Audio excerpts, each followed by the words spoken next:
New Year's Eve, 2019 was supposed to be a night of laughter, celebration, and fresh starts for Daniel, his wife Sarah, and their 7-year-old son, Ethan. They had spent weeks planning the perfect backyard party, inviting friends and neighbors to join in. String lights glowed warmly above the patio, and a fire pit crackled in the cool night air. It was festive, lively, and felt completely safe, until it didn't.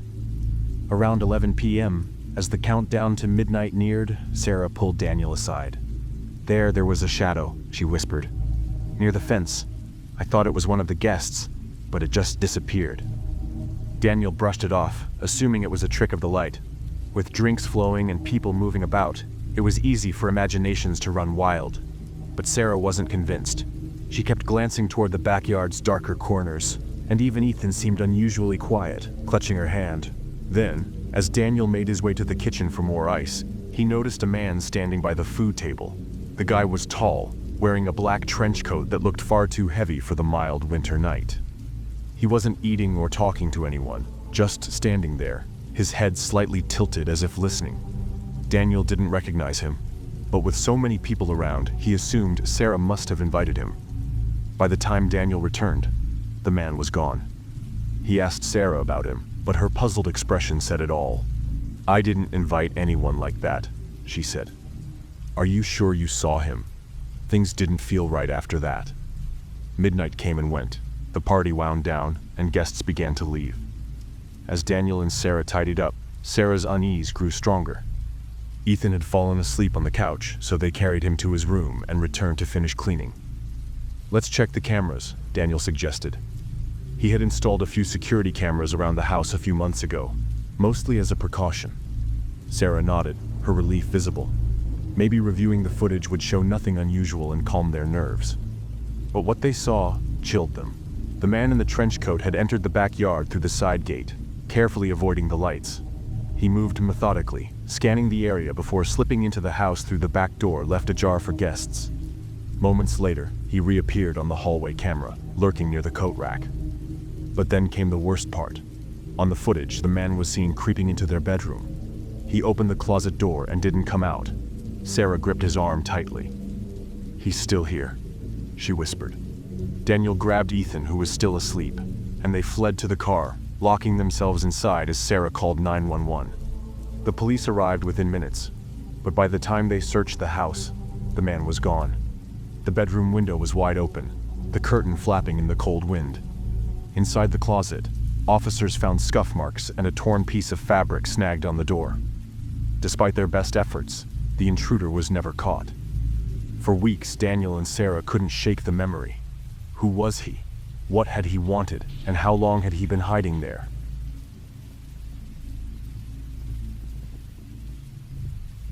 When my grandparents passed away, they left me their house, a quaint 2-story home on the edge of town.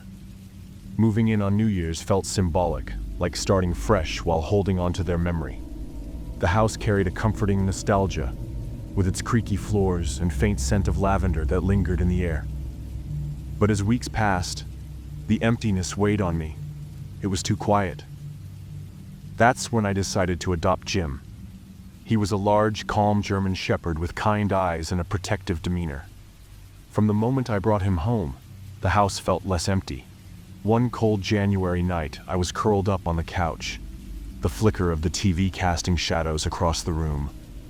Jim lay by my feet, dozing lightly. Suddenly, he shot up, ears perked, his low growl vibrating through the air. "Jim, what is it?" I asked. He barked, loud, frantic, unlike anything I'd heard from him before. He bolted toward the basement door, his nails clicking against the wooden floor. My heart raced as I followed, grabbing a flashlight from the kitchen. Jim stood rigid at the top of the basement stairs, barking ferociously. His eyes were locked on the bottom of the staircase, where darkness swallowed everything beyond the first few steps. "What's down there, boy?" I asked. I switched on the flashlight and descended slowly, Jim close at my side. The beam of light bounced off the stone walls, revealing boxes, old furniture, and shadows that seemed to stretch and shift unnaturally. But Jim wasn't focused on any of that. His attention was fixated on the closet door tucked into the far corner of the basement. His growling intensified as I approached the door. My hand hovered over the handle, but something deep inside me screamed to stop, not to open. A cold sweat broke out on my neck, and I backed away, pulling Jim with me. "Let's go," I whispered, retreating up the stairs. I locked the basement door behind us and tried to shake off the unease. Maybe it was just a raccoon or some other animal that had found its way in. Still, I couldn't sleep. I sat in the living room, listening to Jim pace restlessly, his growls fading into silence as the hours ticked by. Then I heard it, a faint creak, followed by soft, deliberate footsteps. Someone was inside the house. I grabbed my phone and dialed 911, whispering my address to the dispatcher while Jim barked wildly, charging toward the basement door again. I stayed frozen on the couch, gripping a kitchen knife I'd grabbed in a panic. When the police arrived, they found the basement window shattered. Someone had broken in, rummaged through the house, and stolen a stash of cash I'd hidden in an old coffee can. They'd escaped before the officers could arrive, leaving only muddy footprints and a sense of violated safety in their wake. What unsettled me most wasn't the break-in itself. It was the closet. The officers checked it thoroughly, finding nothing but old coats and boxes of forgotten trinkets. Still, Jim had been so certain. His barking, his growling. It wasn't random. I moved out a month later, unable to shake the feeling that the house wasn't what it seemed. I couldn't explain it, but danger had felt too close that night.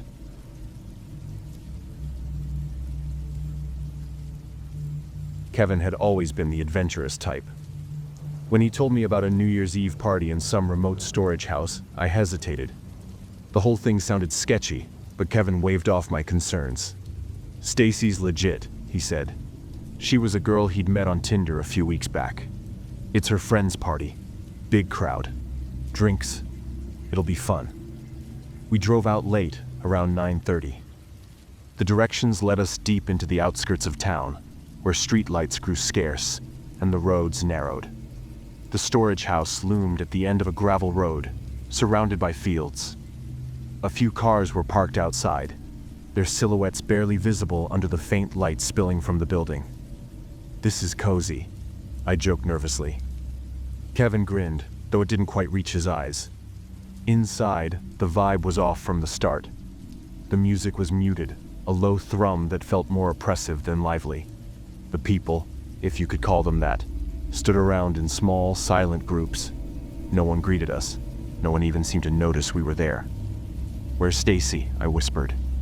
Kevin looked just as confused. "She said she'd be here." He pulled out his phone and started typing a message. While he was distracted, I scanned the room. Everyone looked normal at first glance, but their expressions, almost too calm. Then, out of nowhere, a man brushed past Kevin, stopping just long enough to mutter something. I didn't catch it, but Kevin froze, his face draining of color. "What did he say?" I asked. "He told us not to leave before midnight," Kevin whispered. I laughed nervously, hoping it was some kind of joke. But Kevin wasn't laughing. "Look," I said, "this whole thing feels wrong. Let's just go." Kevin nodded, and we turned toward the door. But as we moved, the clusters of people subtly shifted, stepping into our path.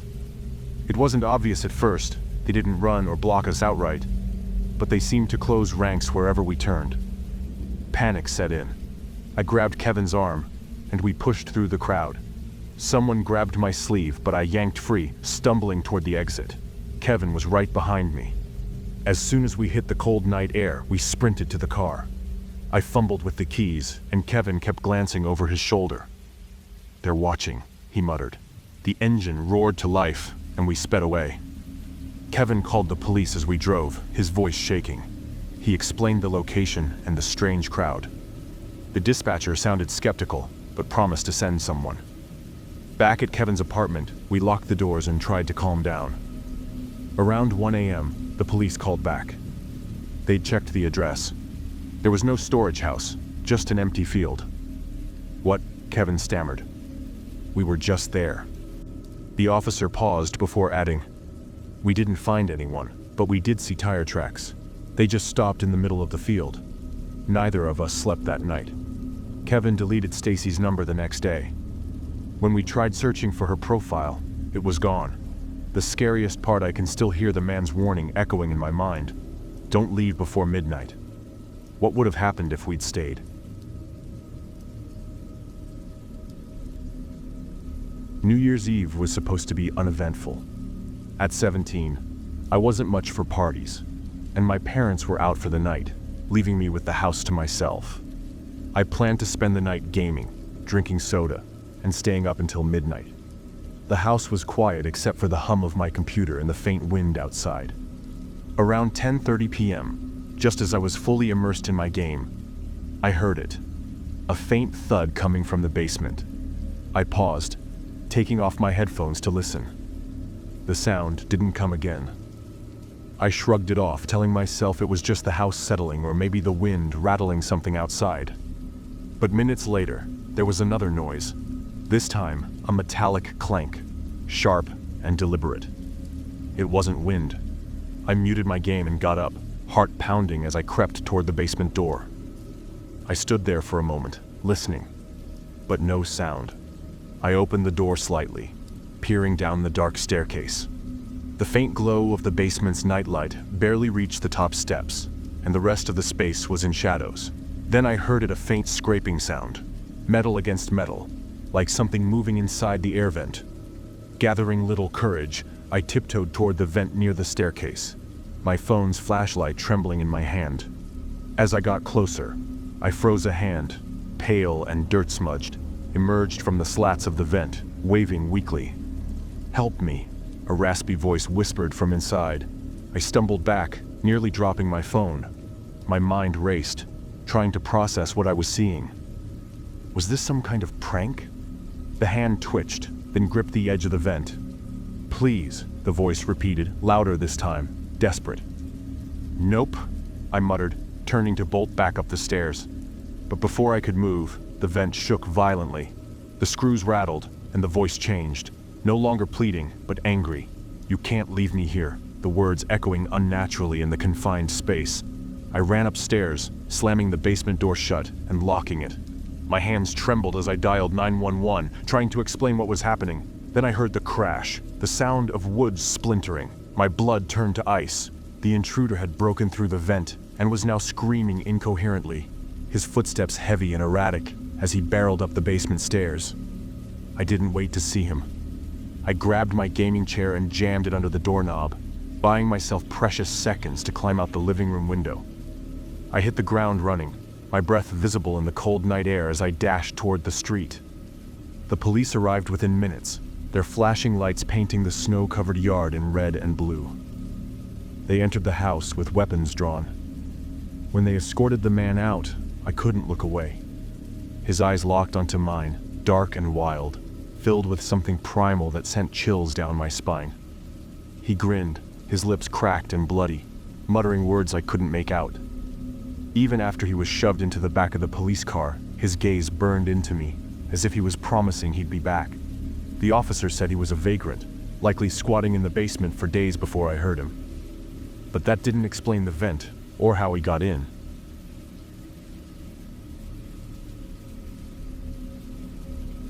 New Year's always brings back a flood of memories. But for me, one particular year stands out. The year we lived in that old house. I was only 9, but even now, decades later, the events of that winter haunt me. The basement was my favorite place. It wasn't creepy, at least not at first.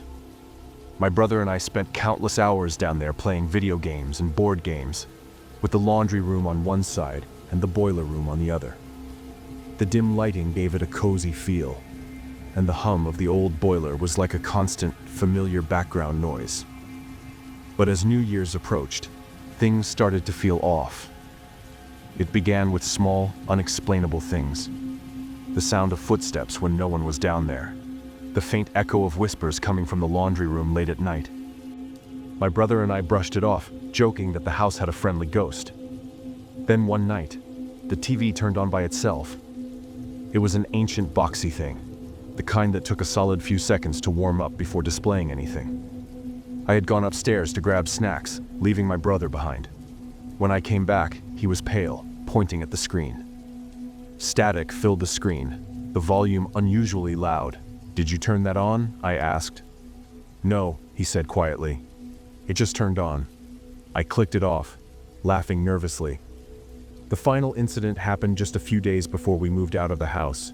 It was a Friday night, and we were in the basement playing Mario Kart. My brother and I were mid-race when something hit me hard in the shoulder. I spinning around to see a red rubber ball rolling slowly across the floor. "Where did that come from?" my brother asked, before I could respond. The boiler room door creaked. We both turned to look, but now, as if pushed by an unseen force, it slammed shut with a loud bang. We bolted upstairs, yelling for our parents. At first, they rolled their eyes, chalking it up to overactive imaginations. But when my dad went downstairs to check, he couldn't open the boiler room door. "It's stuck," he muttered, yanking at the handle. My mom joined him, and I'll never forget the look on her face when the door wouldn't budge, even with both of them pulling. Eventually, my dad called the police, muttering something about someone possibly being inside. When the officers arrived, they forced the door open. The boiler room was empty, of course. The officer shined his flashlight around, checking every corner, but there was no sign of anyone. "Probably just old hinges," he said, but his tone was uncertain. After that night, my parents didn't dismiss our stories anymore. They seemed eager to leave the house. Years later, I asked my mom if she ever figured out what was going on in that house.